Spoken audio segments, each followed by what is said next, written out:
Well, Kongaloosh, ladies and gentlemen, it is time for another wonderful episode of On the Grass. And what an episode we have for you today. We're doing something we've never done before. And unlike college, this is perfectly legal.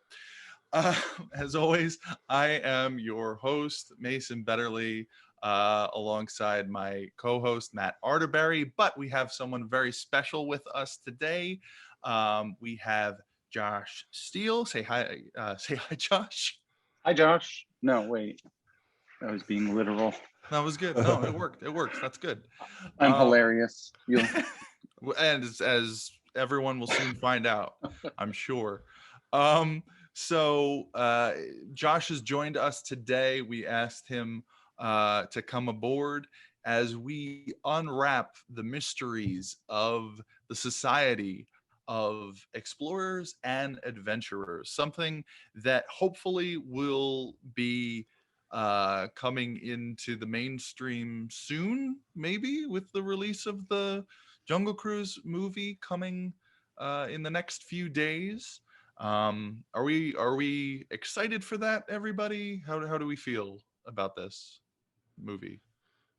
Yeah, I'm definitely excited. I think, especially in light of today's topic, we are all sea fans, and I think I'm really excited about the opportunity of having sea kind of the mainstream media potentially. Hope we're not disappointed in there is nothing with sea, but I hope there is, because Jungle Cruise is part of sea at this point.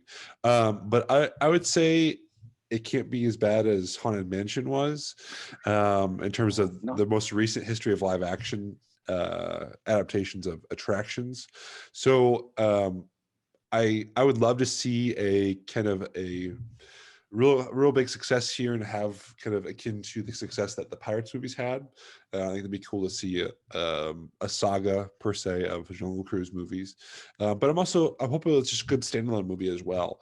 And I'm a big fan of The Rock. Emily Blunt is a great actress, so I think the movie's in good hands.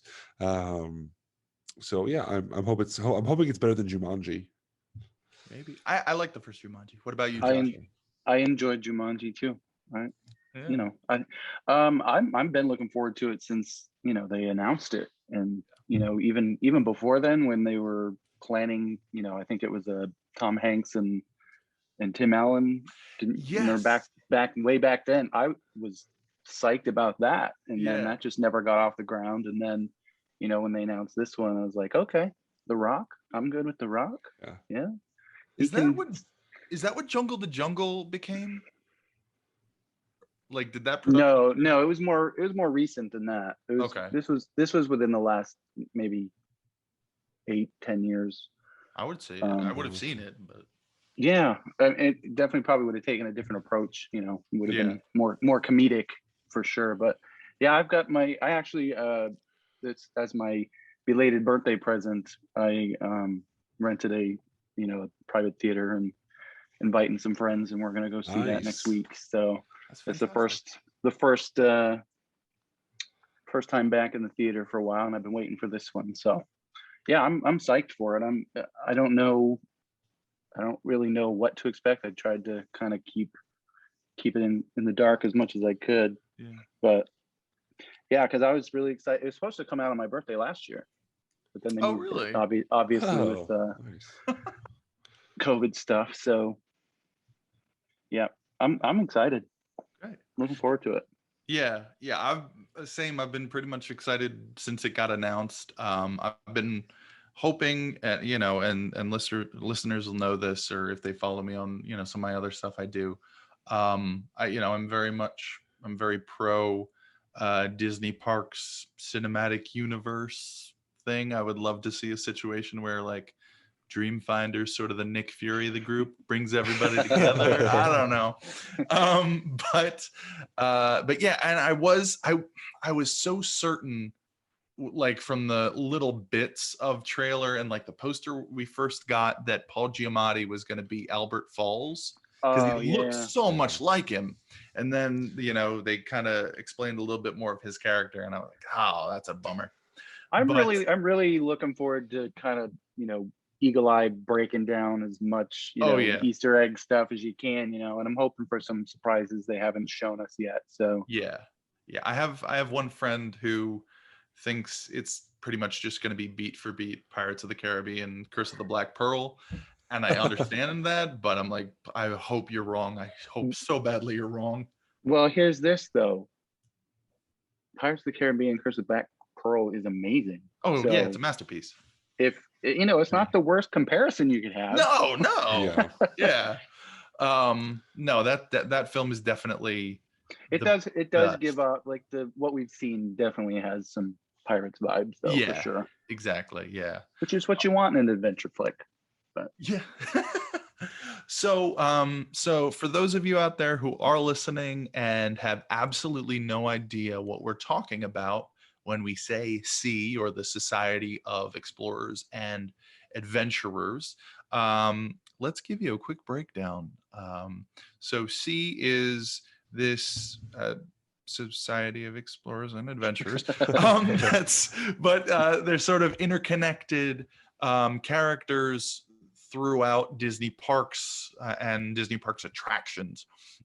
This is kind of a storyline, a plot thread that's slowly been trickling through the parks for about 20 years now. Would that be accurate?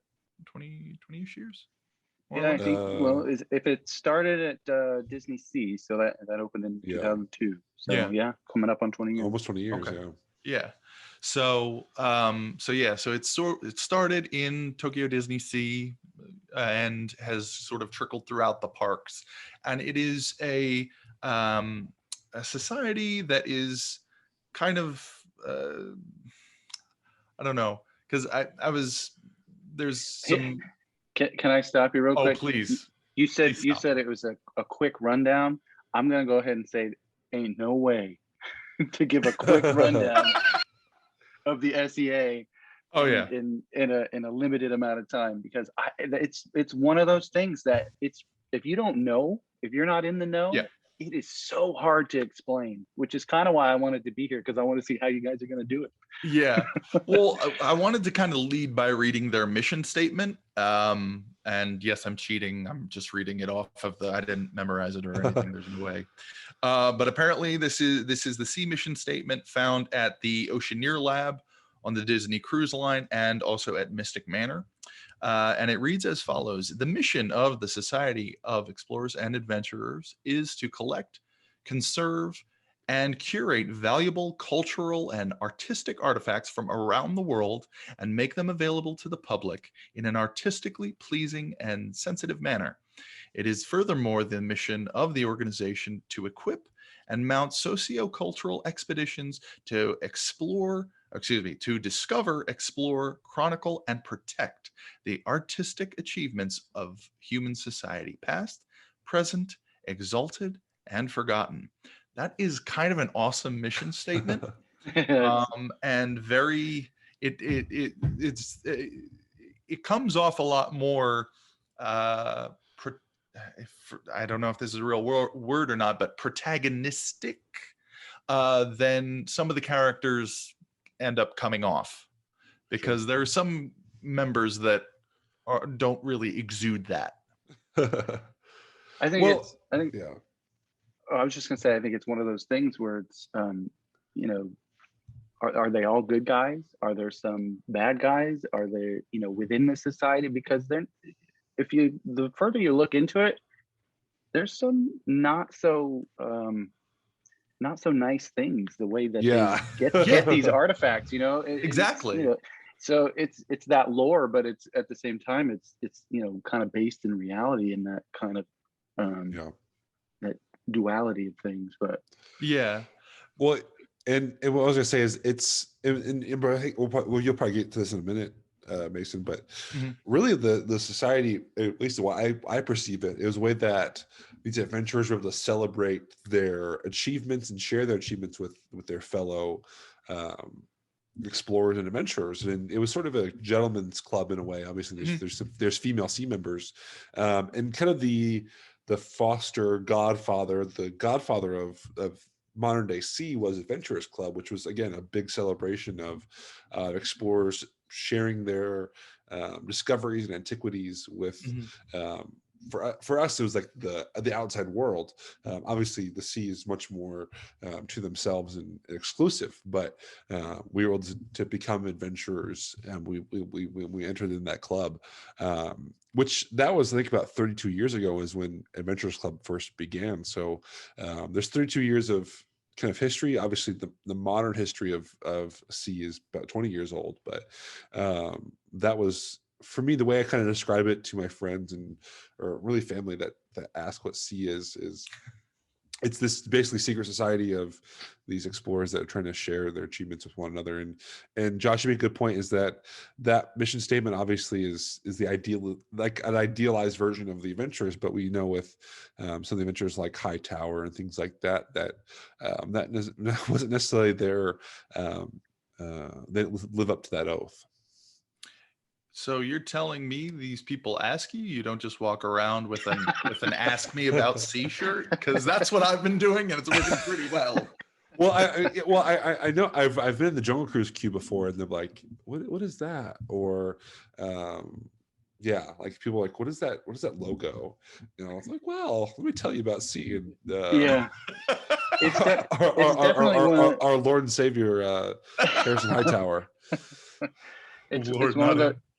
It's one of those things where, like, if you get asked about it, you're like, you sure you want me to? Yeah. Do you want to know? Do you want to know what this is about? Yeah, absolutely. So with that being said, with us kind of explaining what it is, why don't we jump into the origins of sea? Now, I know that mostly involves Tokyo Disneysea, which one of us has had the pleasure of going to, if I'm not mistaken. You. I'm assuming you're referring to me. Yeah. Yes. No. Yeah. So the thing was, though, we went to Disneysea. We went to Tokyo for our honeymoon, my wife and I in 2017, and I wasn't as aware of sea at the time. I knew it existed. But I think also even Disney hadn't really gotten as far into it as they are now, obviously. So in hindsight, I really wish I had explored a little bit more especially that Mediterranean area where they have what's called the fortress, that there's a kind of a scavenger hunt. And it gives you all that information of the backstory of what the society is. And there's a incredible, fancy, beautiful restaurant called Magellan's that is supposed to be kind of like where the original, where they met, and there was a meeting place and headquarters. Yeah. And it's got like a secret room that you can dine in, and I'm like, why didn't we do that? Why did we do quick service the whole time? Which you can't go wrong in Tokyo with their food anyway. But they've got that between the fortress that you can explore and the restaurant, and of course they have the Hightower Hotel there. That's their Tower of Terror, and that kind of gives you a lot more exposition of who Harrison Hightower was, and his, even though it's in Japanese, the speaking part, the story that way, but there's all the what do you call, like newspapers and things outside, and all the clippings are all in English, and so you can kind of get an idea for who this guy was and where we're going. And but I was just there. I was just enjoying the ride. I didn't have time to really soak it all up. But next time I go, it's gonna be S.E.A. crazy for me. Like I'm definitely gonna get as much of that as I can. And as I'm talking, I wonder if they're doing it. I haven't heard anything if they're doing anything to their Jungle Cruise as well. That's an interesting question. Because I felt like their Jungle Cruise wasn't. It was more about the adventure. It wasn't so much about the comedy.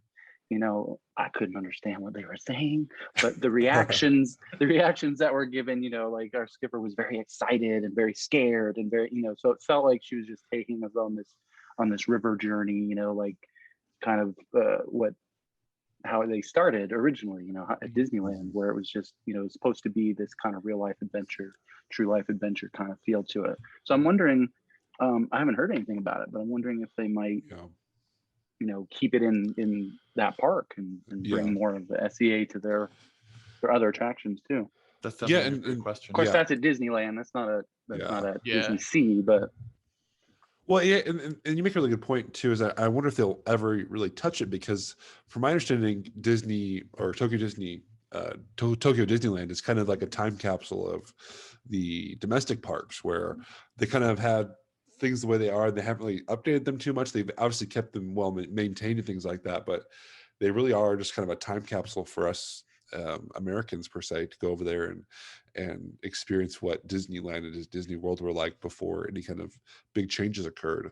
So it did really feel it, like when we walked into the park. I mean, it's completely different than what we're used to, but like the feeling of their Magic Kingdom, of their Disneyland, is just like being transported into the 80s.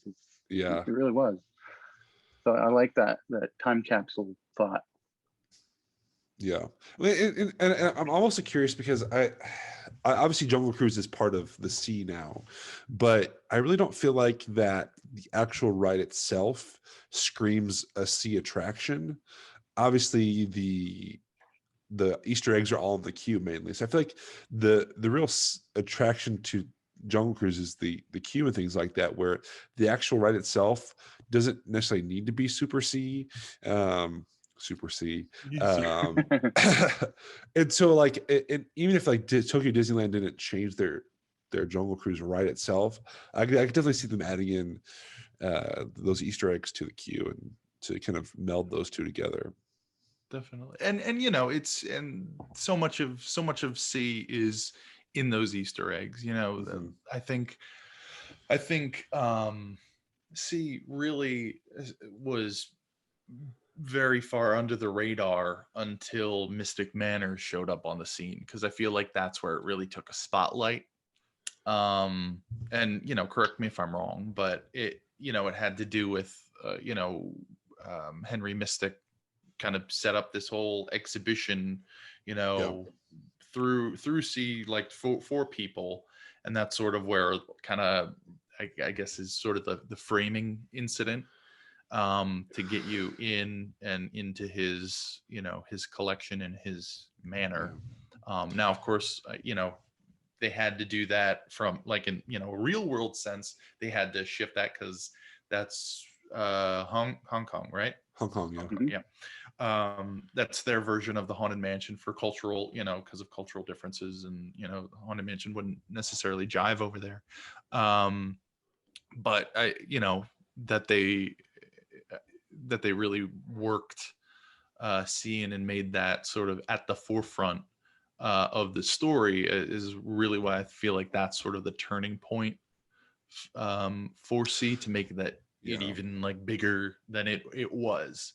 Because like there's the fortress in Tokyo, which is sort of where they were founded in 1538, I think. There's something like that. They made those connections to real life explorers like Francis Drake, and even like Leonardo da Vinci and things like that. So the timeline and everything. So that's kind of one thing they had to kind of think about. So now I think what the fortress is, or what that that whole it's all kind of like a hall of fame of of like the members and things that from the past into the, I guess not really present, but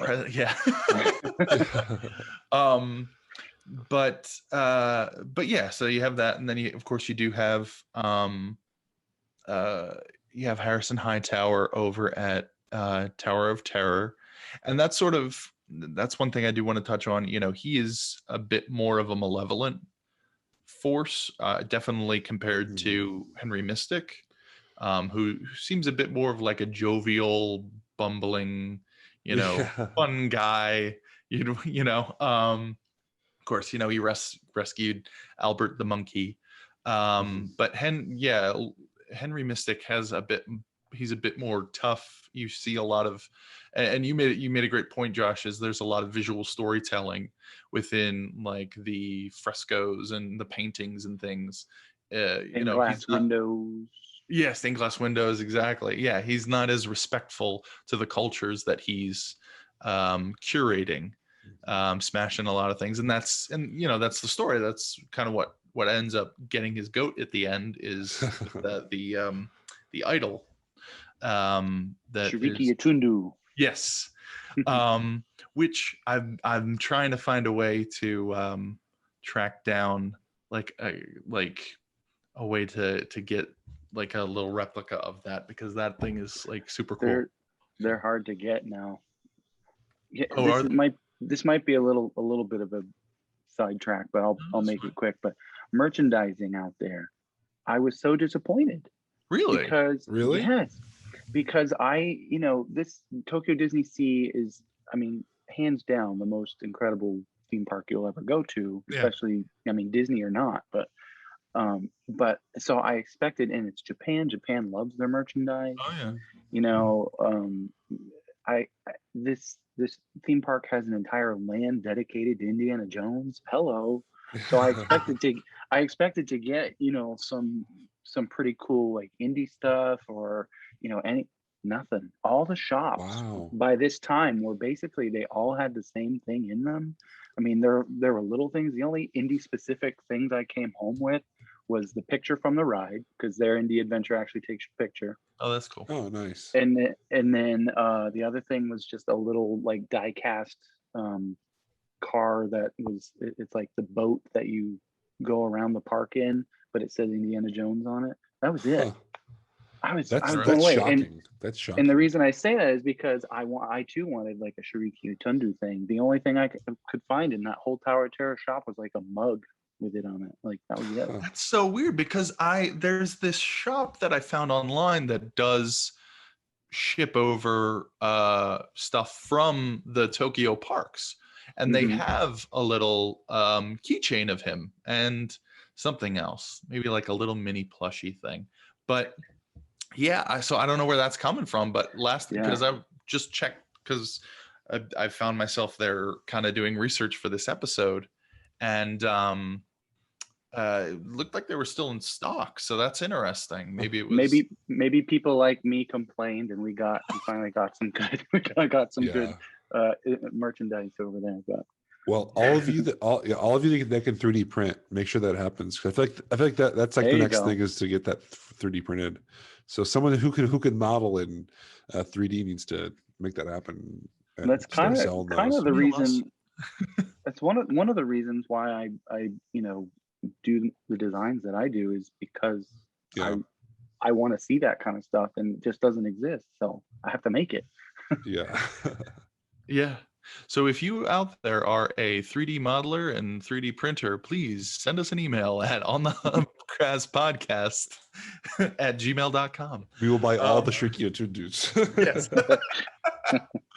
I've seen some tiki mugs that somebody did too. That was really impressive. But yeah, but that's gonna be cha-ching.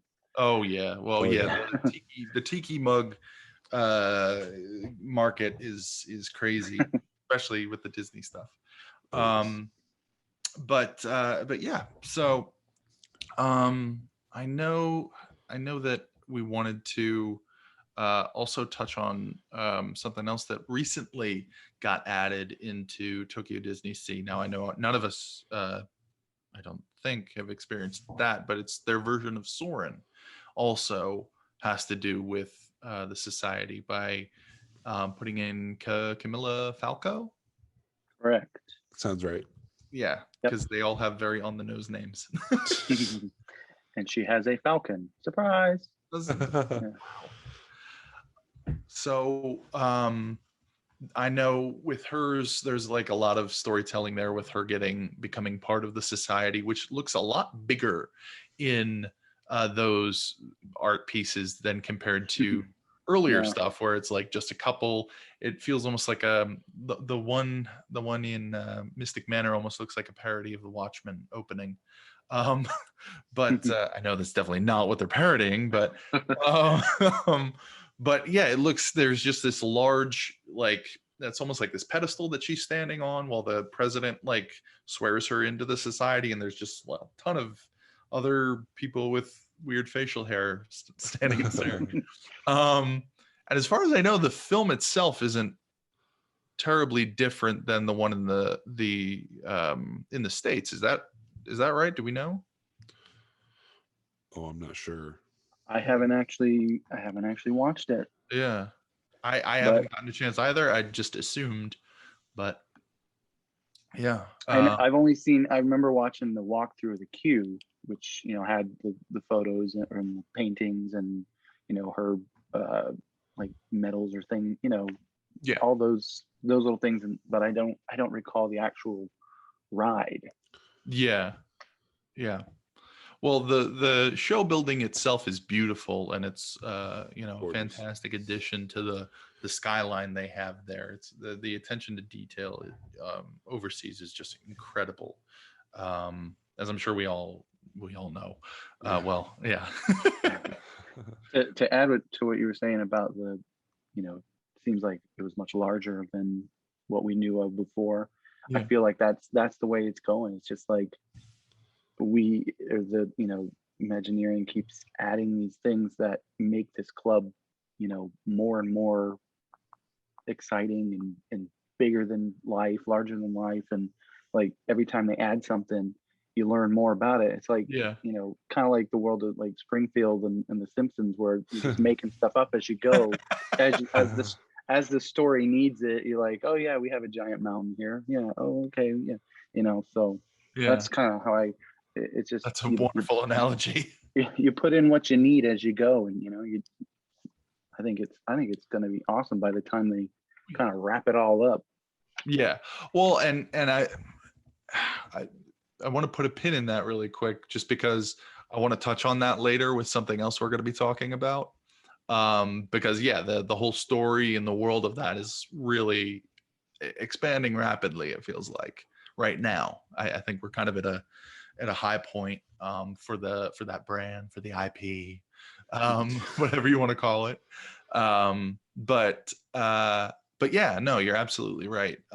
It does feel like they're kind of, I think the fun of it is, yeah, they are kind of making it up as they go, and you know, wrapping other things in. And but yeah, we'll touch on that in a minute. But then the other major attraction that I can think of that we haven't touched on yet is Misadventure Falls, which is kind of representative of the member Mary Oceaneer, which there's the Oceaneer Club on the Disney Cruise Lines. But this is at Typhoon Lagoon, which is just a perfect setting for something sea-based, I think. Would you agree? Oh, for sure. Yeah, definitely. And it's honestly, it's the perfect water park for me. I can't wait for it to open back up again, because I've not been able to experience that one since they've opened the Misadventure Falls, but I want to see all the little sea elements myself with my own eyes. But yeah. Now, Matt, have you been there before? Have you been to Typhoon Lagoon before? I've been to Typhoon Lagoon once, and that was many years ago. It was before. This was back when the snorkeling the snorkeling experience was still there. Yeah. But yeah, I've been there since then. Typically, when we go, we don't typically go to the water parks. We're typically like more like strictly parks, park goers. But now, with my kids, things like that, I think we'll definitely hit up the water parks at least once here in the next couple of years. And I'm really hoping that Typhoon Lagoon does open back up, because Typhoon Lagoon for me has a strong place in my heart, because I grew up with the that old VHS of like the beach party sing-along songs. Yeah. Yes. That, yeah, absolutely. That I love that. I loved that that tape and watched it many times. So I fell in love with Typhoon Lagoon before I even went there. But yeah, I've not seen. I do appreciate that they're doing something outside the parks, something that's kind of more off the beaten trail, because I feel like most people that go to the parks don't go to the water parks, so it's kind of a little more an exclusive experience with Misadventure Falls. But obviously she's been involved in other parts of the company through the cruise line. So yeah. Have you guys been on a Disney cruise or no? not yet. I did actually back in 03. So you know, we got almost 2 decades on it, but yeah, it was really cool because when we were docked at Nassau, my parents and I we went ashore for a little bit, and we hung out there, but then my parents wanted to go actually check out Atlantis. Oh yeah. And I was like 10, so I wasn't that interested, so I actually went back aboard, and it was 2003, so Pirates of the Caribbean just released, so I got to go watch that in the theater there, and it was really cool. But yeah. the Oceaneer Lab, I think the Oceaneer Lab was there at the time, but I was 10. I wasn't that interested. There's a lot of other things aboard. That's the thing too. Is like I've been on two cruises, and the most recent one we went on the Magic, which is where the Oceaneer Lab is on the Magic, and my son at the time was 10, and so I had to find an excuse. I'm like, hey, don't you want to go? Because it's the kids area. Is that the Oceaneer Lab is like is a kids area, and so I'm like, hey, do you want to go and check this out? And he's like, okay. Yeah. And then I'm over there like, oh, cool. Oh, look at all this. And he's like, okay, let's go to the Star Wars thing now. Sorry about that. Which was also cool. Yeah. I know as we kind of go on through time, they kind of have evolved the whole way it's represented on the cruise line, so it's cool to see them kind of plus that up throughout time. But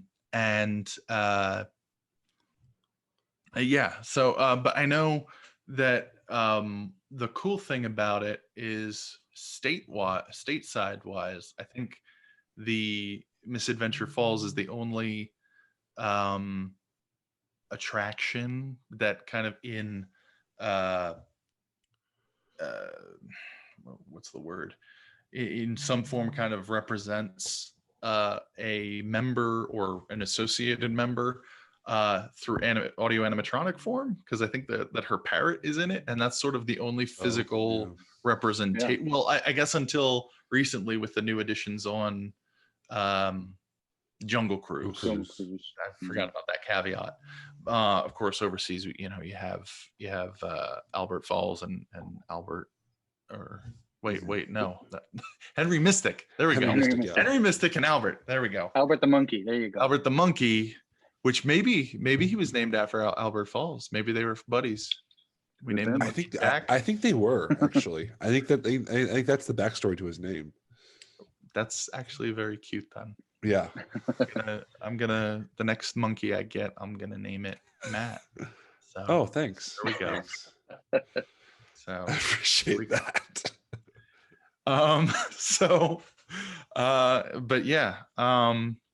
But kind of putting a quick pause on that on the society. I know that S.E.A kind of gets a lot of influence on some of the work that you do, Josh. So you do a lot of artwork, actually.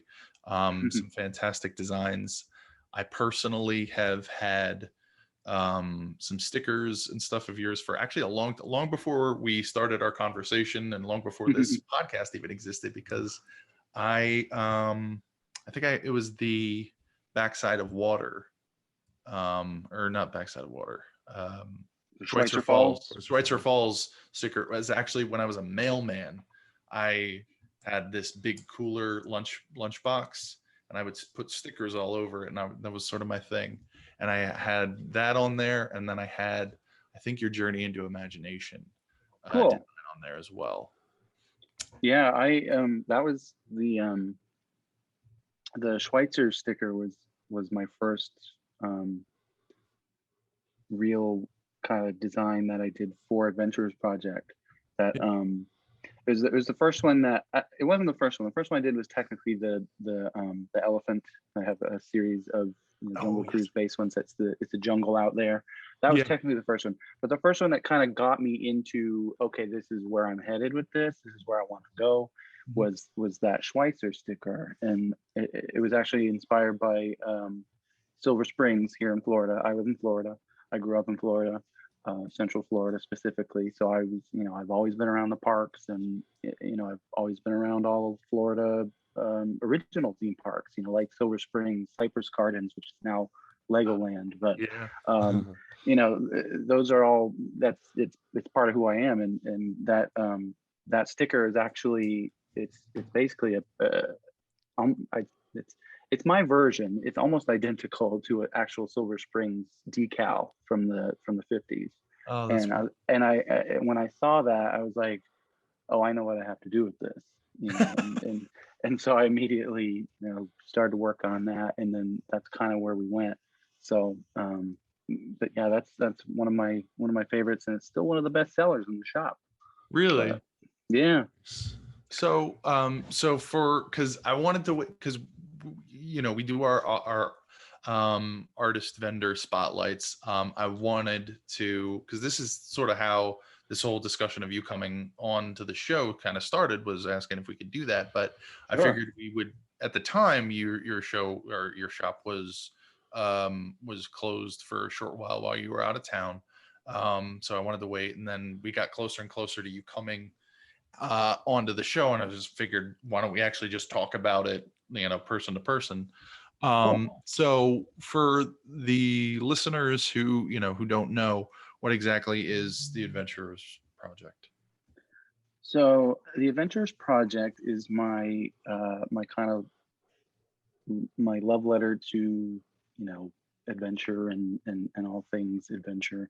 I opened the shop. I started it in 2019 after the success of another shop that I did with my friend John and Ryan.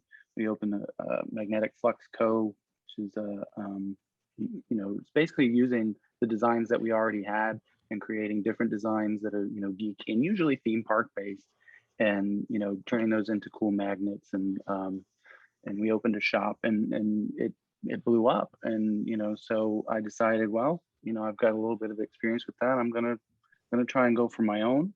And so I wanted to open up one that's basically focused on an adventure theme, that I could feature my designs that were inspired more from films and shows and attractions, based in that adventure theme. So things like, obviously the Jungle Cruise, 20,000 Leagues Under the Sea, everything, even S.E.A. stuff like Thunder Mountain, and even beyond Disney, and doing I have like a King Kong sticker that you have one for Skull Island, the Mummy, and all these classic adventure things. I have a list that's this long of things that I want to do, and basically I just have to pick and choose because I don't have a whole lot of time to do it. But I'm a teacher, so I kind of have to, wherever I can, I throw it in. But so it started with stickers and prints, and things that I designed them to kind of have that vintage feel.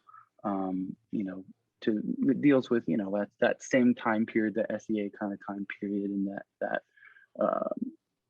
and even like souvenir travel stickers from 50s and 60s, and that's kind of where I am right now. But I want to branch out into other pins and patches and things like that. But right now it's mostly stickers and art prints, and I've got a couple of those coming real soon that I just ordered. So excellent. Yeah. All right, fantastic. So I know, so you're primarily through is it Etsy and TeePublic, correct? Correct. Yeah. If you go to my Instagram, Adventurous Project, there's links to both shops in my profile. But yeah, we've got the Etsy shop, which is just the Adventurous Project shop, and then I have my own personal TeePublic shop with just a bunch of different types of random designs and fun designs. But it has an album specifically with adventure themed stuff for Adventurous Project as well. Fantastic. Fantastic. Yeah. All right. Well, that's awesome. So again, guys out there, of course, you guys know we love supporting, our vendors and artists out there.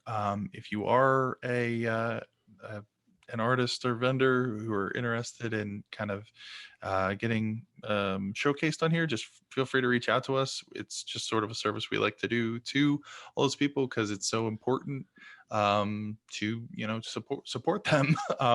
We firmly believe that. We appreciate you guys. We appreciate you.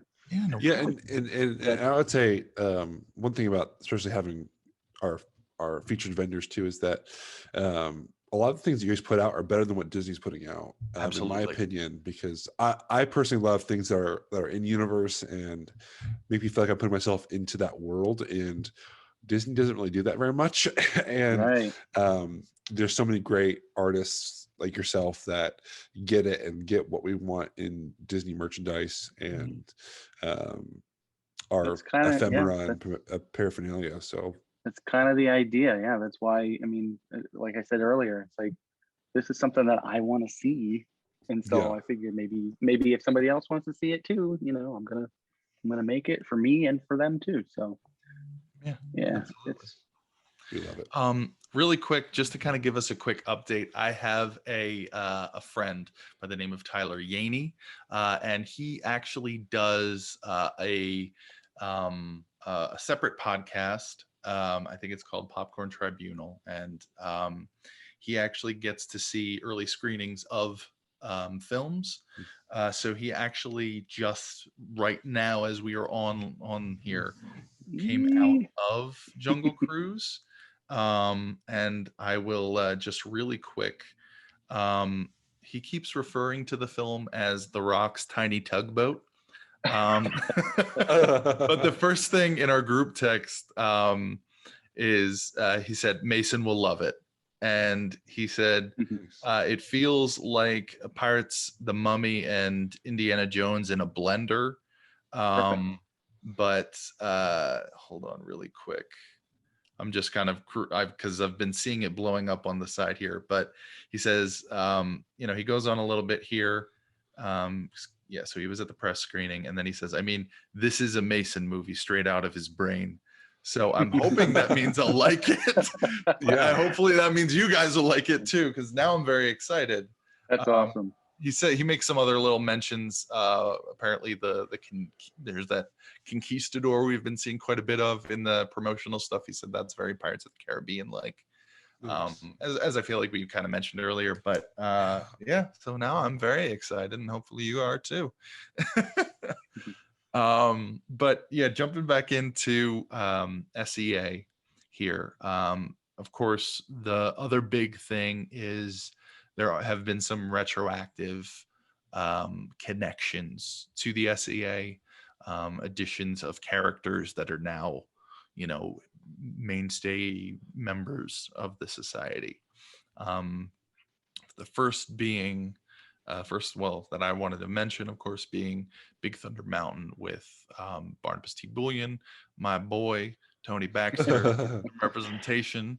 So that's a whole nother story. I'm not, you guys, I love you. I appreciate the cast that you're doing. It's awesome, and I love being on here. But you are also the absolute worst for doing that episode where you put the two most epic Imagineers in Disney recent history up against each other and made me choose. And we talked about this a little earlier, but I went Team Rhodey, but it was real close. Yes. Sorry, but it's up. Carry on with your Tony Baxter. Go ahead. But yeah, so he's kind of the inspiration. Tony, my boy, is the inspiration, just as Joe is the inspiration for Hightower. Both of them sort of a little more menacing characters, but Barnabas T. Bullion is the owner of the Thunder Mountain Mining Company. I've mentioned, I think I mentioned on here, for my thesis in college, I did a fan film called A Hitchhiker's Tale. And it was kind of how while they were living, the hitchhikers all met. But I actually started a sequel to it that heavily featured Barnabas T. Bullion and interacting with Henry Ravenswood of Phantom Manor, because the whole thing was set in Thunder Mesa, and it would be kind of a continuation as the hitchhikers went in there. And I got a ton of inspiration from the Thunder Mountain comic that they were doing at the time. Did either of you guys catch that? Yes, I have that one. I don't have any of the Figment comics, but I have Thunder Mountain, I have the Tiki Room, and I think I have Haunted Mansion. Yeah. But yeah. I'm sad that they stopped with it, the series, because I did enjoy it. I didn't always agree with the creative decisions, but I definitely enjoyed them. Did you catch any of those, Matt? Yeah, I've read the Figment comics, the original run. I think there's a second run that came out, and then I've only read some excerpts of the Thunder Mountain one. I know about Chandler and things like that, to give some backstories on the characters.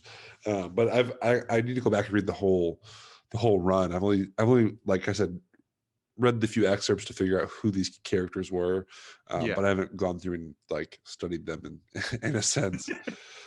and that's the comics are considered canon or no? I don't know. I mean, I don't believe in me personally, I don't believe in a finite canon for the Haunted Mansion, at least. So I don't. That's good. Yeah.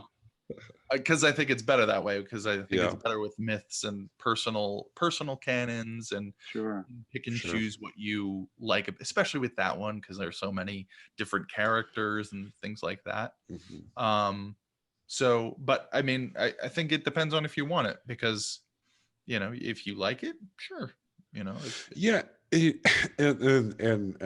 I feel like they have sort of acknowledged it's somewhat canonicity at this point, because Chandler obviously is in that comic, and I believe there is a bag tag or some kind of name tag on the Disney or Disneyland version, either in the queue or maybe on the ride itself. You see his name on a bag. So I would say that even if they haven't made an official statement on whether or not it's canon, I think, to your point, Mason, personal like head canons are valid in the situation, because there's so many different versions out there, and especially as Mansion fans, there's so many different versions, and even like official canon stories and non-canon stories told about the characters in the Mansion. At the end of the day, it is like, it's not like it's one of those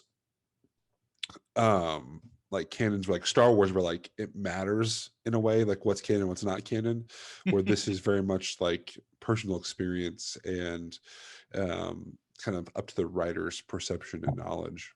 But I almost wonder if that would change, and it would become like Star Wars once, if they end up making these films and making a set story. So I wonder if some of that magic would go away. What would they keep, and from the books, what would they keep from the ride, what would they movie. And I feel like when it comes down to it, you have a movie, the canon matters in a way, because you need to define what the backstory is to understand the character's motivations and the character's actions. So whereas like going on a ride, where like obviously if there was animatronics actually telling you the story of, and like actually acting out these events, which they are, but they're not like telling this unique story every time you go on. It's still like you're observing them, as in the case of the Mansion, in their kind of day-to-day lives as or having this swinging wake in the mansion. Lives might be a bit of a misnomer. yeah, exactly. So it'd be different if, like I said, if you have a TV show or a movie where like it matters whether or not like who the ghost host is at the end of the day, because if you're gonna tell that story in a movie or something like that, then that matters. Yeah. So. Yeah, you're absolutely right there. But on the other hand, we did have the Pirates franchise, and the characters sort of infiltrated the film, and I don't mean that in a negative way. But it didn't just become telling the story of that, and the other characters that existed beforehand haven't kind of retroactively gotten their own finite stories, even though Pirates is a bit more loosey goosey with the characters, and no, it's not as closely followed as like Phineas, Ezra, and Gus, or Chandler and stuff. Chandler is the president of the quote unquote current president in the main group of S.E.A. right? Yeah, S.E.A. right? Yeah, I think he's one of the current founders, or the current leadership, right? Which has always come off kind of weird to me, because I feel like it's sort of he's sort of like the working man's S.E.A. member. It feels like in his depiction, because he's working in the mines in I think in he was kind of like a twist ending, wasn't he? Like, wasn't that like? I only got the first issue of the Thunder Mountain one. That's the only issue I could find. I'm trying to remember. I'll have to go back and I'll have to revisit. I gotta remember what his deal was in the comics. But. Yeah. So I mean, there's that. I know, kind of jumping over to the Haunted Mansion. That one kind of has a loose connection, but it's still, to me, it feels very strong, because one of the names of Constance's husbands is Hightower. So it's been suggested that he's either a brother or somehow related to Harrison Hightower. Henry Harrison? Harrison, yep. Yeah, Harrison. Okay. I'm getting all these names are getting me really confused now. But I like to think that they're brothers, that like somehow the family fell into it. Like in my head canon, the Gracies had the house, and then it somehow got, maybe through marriage, it fell into the Hightower family.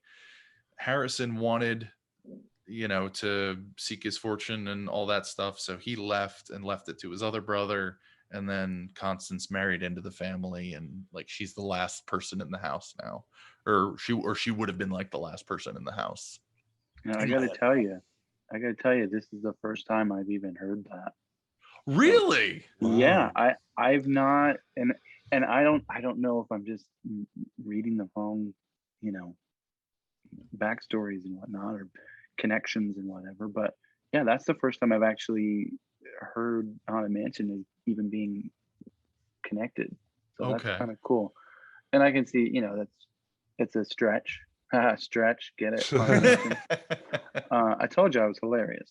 But yeah, I if you want it to be, go for it. Yeah, I actually just looked it up, and it was, his name's George Hightower, and he married Constance. I think he was like the final husband too, so that's what kind of suggests that he owned the mansion. Yeah. Well, because I think that was the connection that Phantom Manor brought to the mansion, was having, maybe correct me if I'm wrong, but I felt like that was the kind of the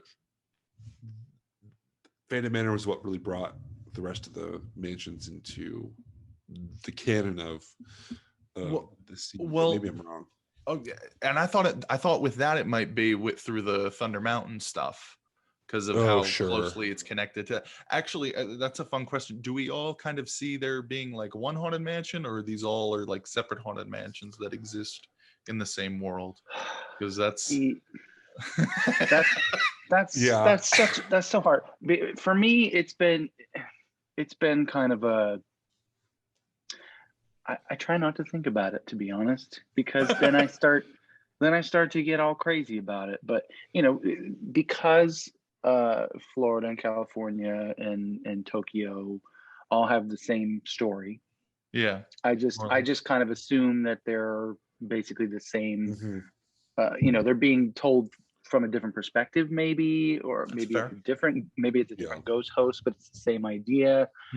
But then, since Phantom Manor is the one that clearly stands out as different, it has its own story, and it's it takes place in a different completely different land, and all that kind of stuff. So I think there's at least two stories, and then of course there's Mystic as well. But yeah, of course. Yeah, I would say I feel like that they are like they're distinct. They're distinct stories based on their names. Like everyone's called Haunted Mansion is the Haunted Mansion, like that storyline, and then Phantom is its own, Mystic is its own. So that's kind of how I view it. So then why don't I have the Hatbox Ghost yet? Why don't I have the Hatbox Ghost at my mansion? True.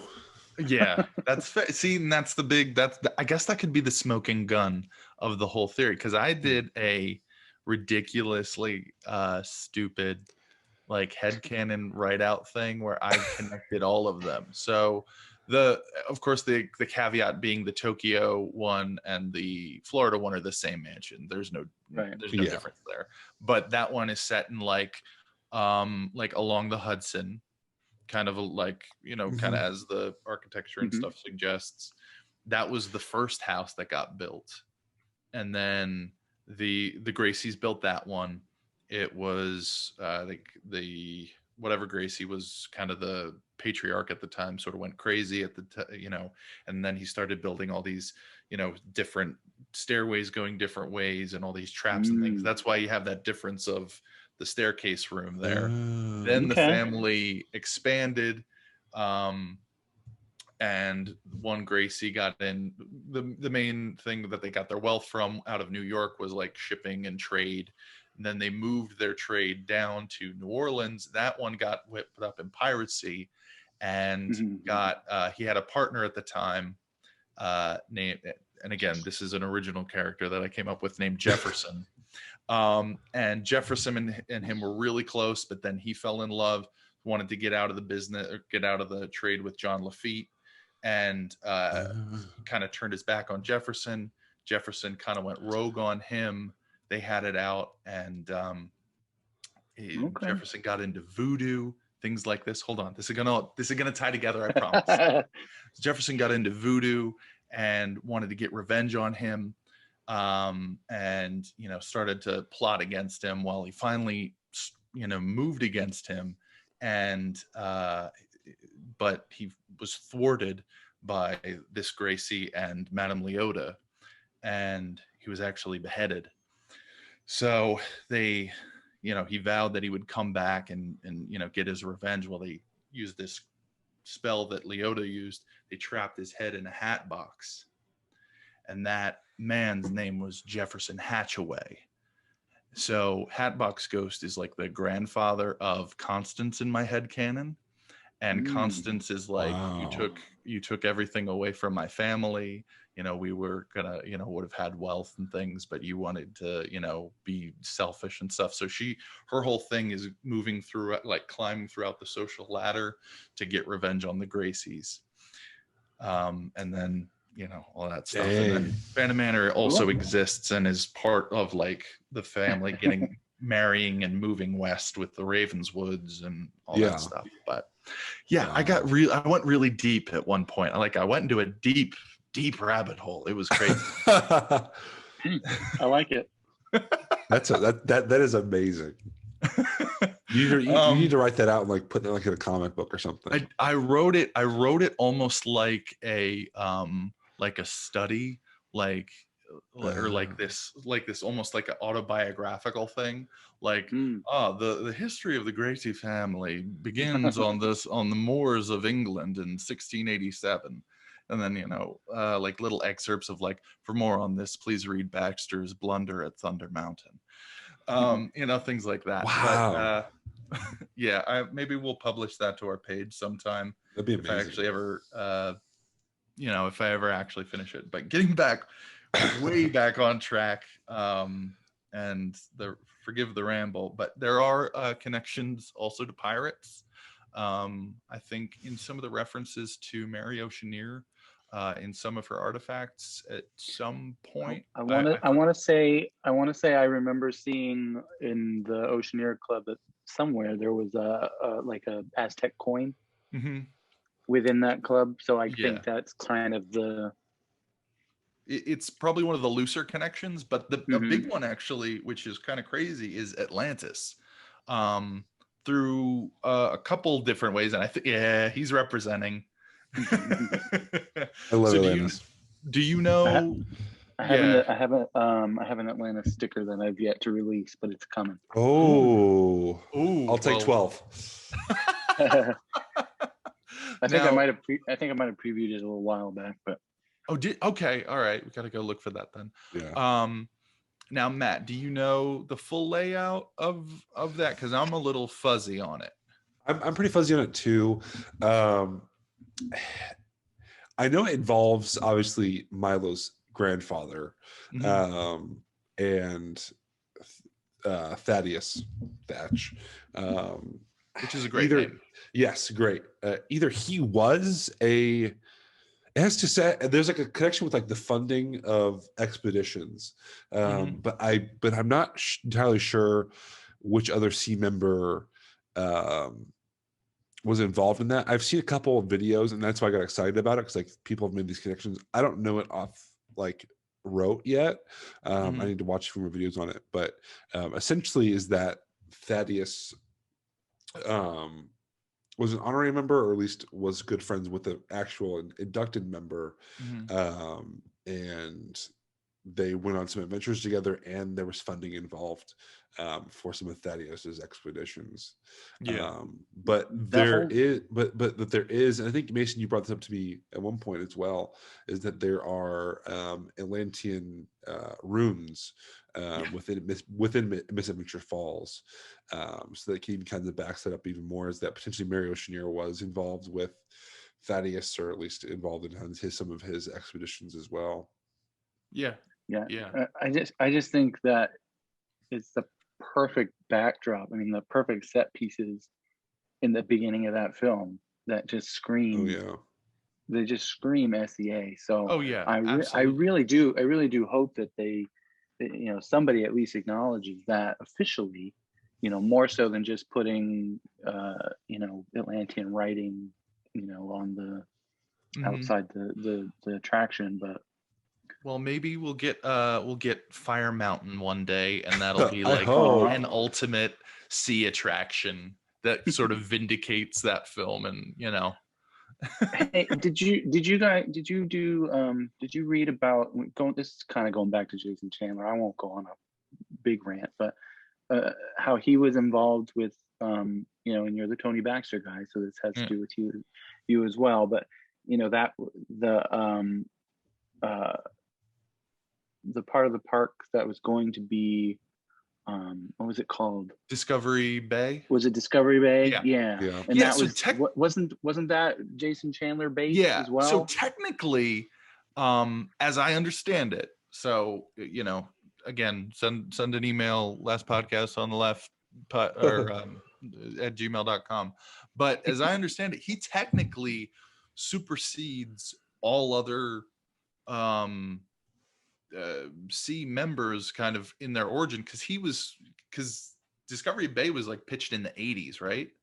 So so he, that was, I think originally that was going to be where, like, in the land that Galaxy's Edge is right now. Yeah, correct. Exactly. At Disneyland. And I think there's actually some cute references to it in like walking in from Frontierland. There's a like I want to say it was near the stagecoach, or there was a bag or something that has his name. That might yeah, be what there is that. That might be what Matt was talking Yeah, about. that's what I was referring to. Yeah. Yeah, Yeah. yeah. Well, also, But I I think that's on the way into Galaxy's Edge. I think in Doc Ungars or something like that, there's a small sculpture of like these glass pillars almost that is very similar to like the glass structure that they were going to put in there.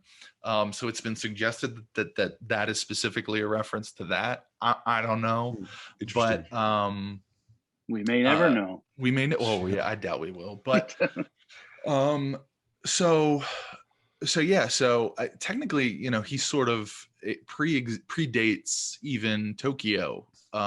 So he's sort of you know, a big player in that sense. So that's why I would love to see that character explored more, because of how important he apparently is to the whole story of S.E.A. You know, going for, you know, now almost 40 years almost.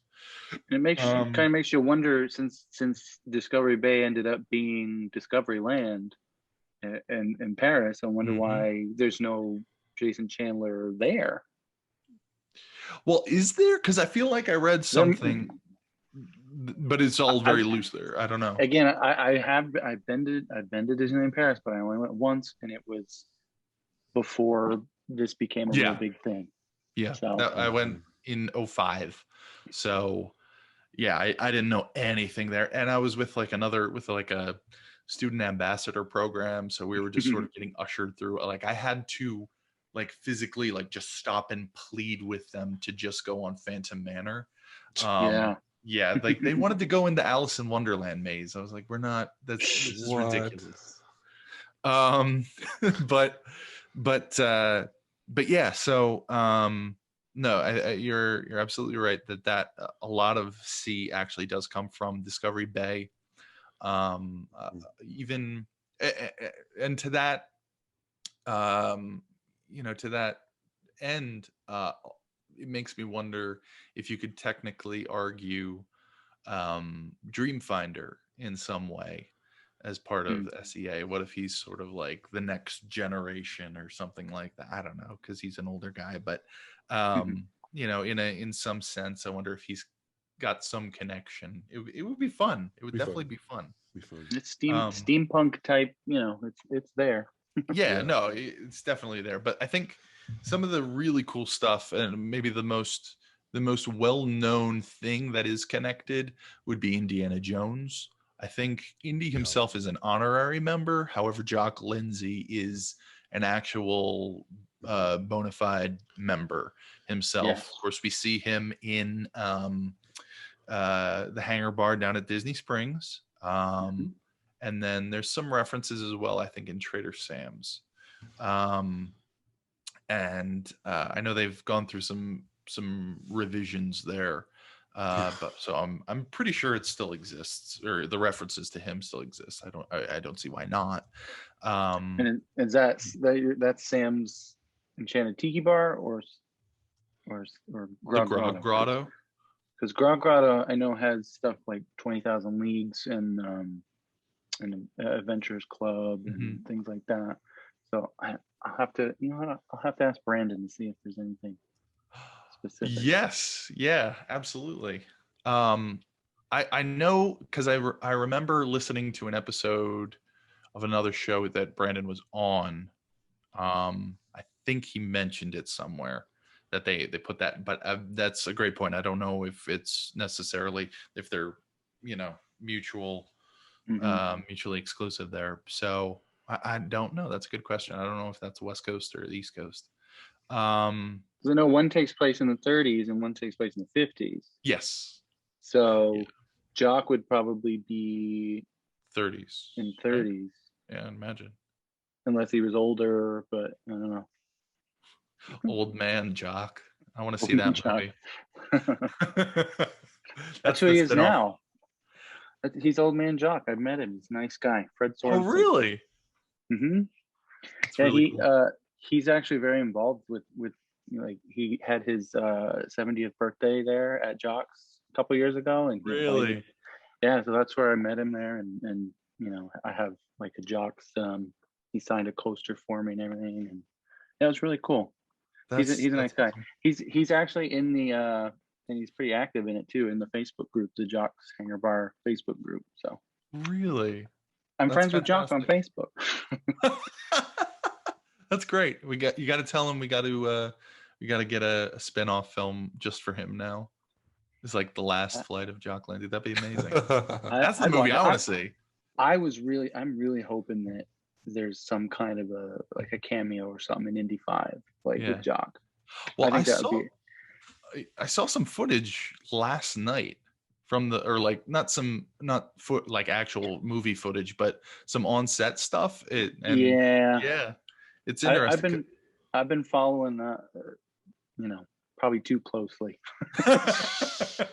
Like, I feel like I'm like, I don't know the context of everything, but it's like every time I see something else, I'm like, should I keep watching this? Should I keep and yeah, either here nor there. But speaking of kind of film heroes that pay homage to 30s and 40s film serials, the most tenuous connection, or not strangest, but the thinnest, but it is a present connection, is Rocketeer, our boy the Rocketeer. Mainly actually coming from Jock Lindsey's hangar bar, because he has the Bigelow's air circus stuff there. So it's been suggested that somehow the Rocketeer connects. Yeah, because that's from Jock, and Jock flying in Bigelow's and doing some work. So by proxy, that means that Cliff would somewhere be in that as well. Yeah, in that universe. Yeah, because I saw that note in our show notes, and I was like, how is he going to connect the Rocketeer to C? But yeah, he's there. But that makes sense. That makes sense. Yeah, Jock Lindsey flew in Bigelow's Air Circus. So he's got his banners up in his bar. Yeah, I remember last time we were there, I was pointing it out to my dad, and it just was not connecting with him. He's like, it's a circus. And I'm like, yeah. But yeah, so that's definitely, and kind of going off of, because you recently did a post for one of your designs that kind of connected them with another character from the 40s. You had Captain America kind of involved there, and that was just a really cool design and crossover thing. So that was pretty. That is one of my dreams, is to see that happen, is to see Indy, Cliff, and Cap all in the same place. Yeah. In the same time, punching Nazis together. I think that would be incredible. But I think the only thing I would do is the adage of Wolverine. I think would make it a fun little thing, because you had him, I know they referenced it in that god awful Origins movie, but there was what was the early 2000s one? X-Men Evolution had an episode where he was like specifically working alongside Cap. I was like, wouldn't it be cool if you had those four? They're like the 19 World War II Avengers. I mean, you got Disney owns Marvel, Disney owns Lucasfilm. That's two out of three. And I mean, I don't know if Dave Stevens has his own thing where the Rocketeer, or if Disney owns the Rocketeer, or just film rights to Rocketeer, or what. But they could do merchandise, so I don't know. Like, I mean, they just did. I got a couple pins for the 30th anniversary. Yeah. I got my wife surprised me with one of them just the other day. I was like, oh my gosh, this is fantastic. So I don't know what the situation is there, and I know they're doing the Rocketeer like mini cartoon. Yeah, my kids love it. My kids love it. Yeah. All right. So I'm glad that it gets to live on. Yeah. It's like based around like the Rocketeer's, I think, great granddaughter. All right. So it works.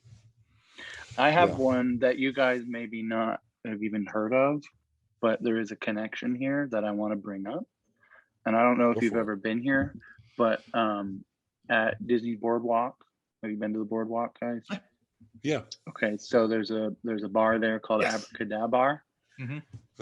So if you're unfamiliar with Abracadabra, it's the theme is that it's a lounge where like famous magicians and illusionists from the world would frequent the lounge and and have their drinks and whatnot until one day, a specific date, I don't know the date, but they just mysteriously all disappeared. Yeah. And then but in the room, in the bar, there is a fedora, an S.E.A. fedora as decoration. So somehow one of those magicians or illusionists was possibly a member. So there's a connection to that. And they also make a really good old fashioned. So well, there you go.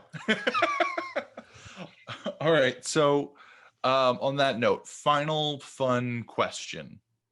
What is one property, IP, whatever, character that is not in right now involved with S.E.A. that you would love to see become part of the S.E.A.? Who's going first? I'll go first real quick. Okay. I don't necessarily have a character, but I have an attraction that I would like to see given the sea treatment. And you can probably see this coming, but I would love to see some kind of sea member or some sea additions to Expedition Everest. I think it's kind of one of the most natural connections that they can make. Having one of those explorers searching out the Yeti. I think that'd be cool. Either they add like someone's name to an office in there, or something like that. Like that's their base camp. About to go up to look for the Yeti. I think that'd be cool. I think that's my thought on the Sea edition. I think I've seen that in Hong Kong. So Hong Kong or Shanghai. Okay. And Shanghai has in their what's basically their Adventureland area. There's kind of again one of those kind of scavenger hunt things for kids. But in some of the displays, I've seen in one of the display cases photos of Expedition Everest. But that is linked to not S.E.A. but the League. Is it the League of Adventurers? I think it's called, or League of Explorers. Which is kind of that. It's like a, I don't know if they're competitive or if they're part of one or the other. That kind of goes into something I would love to see. I would love to see if there was a rival group, because I've had this weird note, and it doesn't work in. I don't think this exact thing would work, but it would be cool if like Club 33 was like a separate club or group that was a bit more. I know Club 33 doesn't work, but it was a bit more of like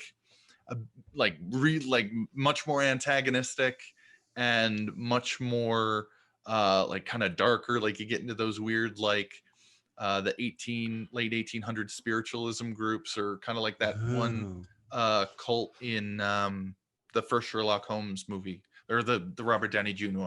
They're kind of like all, in cloaks and shadows and stuff. Something more antagonistic, so that it kind of lifts some of the sea members up a bit more on the moral scale, maybe. I don't know. Or maybe some are secretly working for this group, something like that. That's a bit out there, but I think, and also if I remember correctly, Matt, I want to say that because I think, so the League of Explorers or League of Adventurers, which is basically what they made for Shanghai's Adventureland, or it's called Adventure Isle, I think. But I want to say that Whitmore. I was just to say, I think there's an Atlantis connection there. I think he's affiliated with. You're right. The League and not the Society. But so that's again kind of why I think maybe they're kind of rivals. Those two groups. That may be it. Sure. What if Whitmore secretly did Thaddeus in because he was part of the rival group and he wanted the League to Oh, find Atlantis and not the Society. dang. I like that. I think we're uncovering things here. We are. All right. We're gonna have another one of those mystery murder podcasts, but Oh my God. with your haunted mansion theories and Disney, your I think we need actually like a prequel to the Atlantis movie. I think that's what we need to see is a prequel to that would be great. The Lost Empire. Love it. All right, who's next? You going, Mason? You good? No, you go ahead. You go ahead. Well, I already kind of, my dream obviously with Indy and Cap and Clip, but I have two others that I think would be really cool. The first of which isn't technically related, but it is in like. So I would like to see more, and it's not a Disney property, but it was very much involved in Disney lore. But the African Queen. Yes. I would like to see Charlie Allnut and Rose, at least Charlie as part of it, as part of the S.E.A., doing his runs and whatnot down the rivers. And I know last time I was at Disneyland, I did some sticker drops and things. And, but at the Bengal barbecue, there's actually a photo of Charlie and Rose there. Yep. And they have Albert the monkey on one of the skipper boats, on one. So I was like, well, there it is. So it does technically exist, but not in an official capacity. It's more just like in an Easter egg capacity. Yeah. I think it would be really cool to kind of revisit that, whether it's in a TV show or whatever. I think that would be really cool. Mm-hmm. And then my other one, which I've been thinking about a lot lately because I've been watching a lot of the show and doing designs based on it. And it couldn't really happen because it's a cartoon and it's animals, but I think Tailspin would be fit right in. I think Tailspin would be fantastic, whether it's Baloo as part of the S.E.A. or Shere Khan as a villain, like a Hightower type villain, or it's got it already. But those are mine. That's what I would like to see. Those are cool. That's what I would like to see. Oh, you got it. Hilarious. I think, and this is again going off of something that you had, but I thought if you wanted to get a nice direct tie-in, especially now that Marvel is represented in the parks, Dr. Erskine, who comes up with the super soldier formula, could be a member of S.E.A. He would be probably the most obvious direct person who could be a part of it, with all the doctors and professors and whatnots. He could probably do Dr. Erskine. And was that the Stanley Tucci character? Yes. Yeah. Okay. Yeah. It's been a while since I've seen that movie. Yeah. So I could definitely see him being a member. Other than that, I don't really think there are. There's no one else that really stands out to me that I think would be a great addition. Yeah, I would love to see. Again, love to see. I'd love to see them go a little further back in time with the kind of through the history, because I feel like late 1800s through like the 40s, we got a pretty good idea of who was members, and like it's got its own intricacies. But who was it? Maybe during the time of like Pirates of the Caribbean, let's say, was Jack a member? Was were there other people? Were other pirate lords involved? Red. And even on into 1700s, early 1800s, you got a ton of characters that you could have a lot of fun with. I don't know, throw the Scarlet Pimpernel in there. Who knows? But yeah, I think the biggest one that technically could work in a Disney park situation right now would be Dr. Erskine. But cool. But yeah. We certainly covered a lot of ground here. I think we got a lot to marinate on and think about, especially as we're going into the film, hopefully later this week. But it does look like it's time for us to get going. But we sure have enjoyed this time with you, our listeners out there. Now, Josh, if they would like to explore more of your work, I'm really not trying to do these puns. They're just natural. Listen, puns in my world, puns are always intended. Always. So yeah, where can people find you? So again, on Instagram at Adventurous Project, and that'll lead you to the shop and to the to my TeePublic shop. And my personal account is just the Steele, and yeah. So I thank you guys for inviting me on, and I had a good time. Absolutely, you're absolutely welcome back anytime. Exploratio continua. That's there we go. The motto, the S.E.A. motto. Yes. And as always, guys, if you do want more Hubgrass in your life, you can find us separately. For myself, it's unofficial Disney CEO on TikTok, and then at Matt Arterberry, and for Matt, and of course on YouTube you can find him at Matt and Mary Kate. Wow, I'm getting really tongue-tied. It's been a long episode. And of course, together you can always find us on the Hubgrass Pod at Instagram, where we do try and post content regularly. We're trying to pick that up, guys. It's a busy time right now. It's crazy. But if you like what we do and you want to help us make our show better, please consider joining our Patreon. But until next time, there's a great, big, beautiful podcast just a stream away. We'll see you on the Hubgrass. All right, guys, we gotta get the Jungle Cruise. We gotta get the boat going. Let's go. Who's gonna get the engine started? I'll helm. I can do that. Okay, perfect. I can give the engine a little kick like Charlie. Oh, there you go.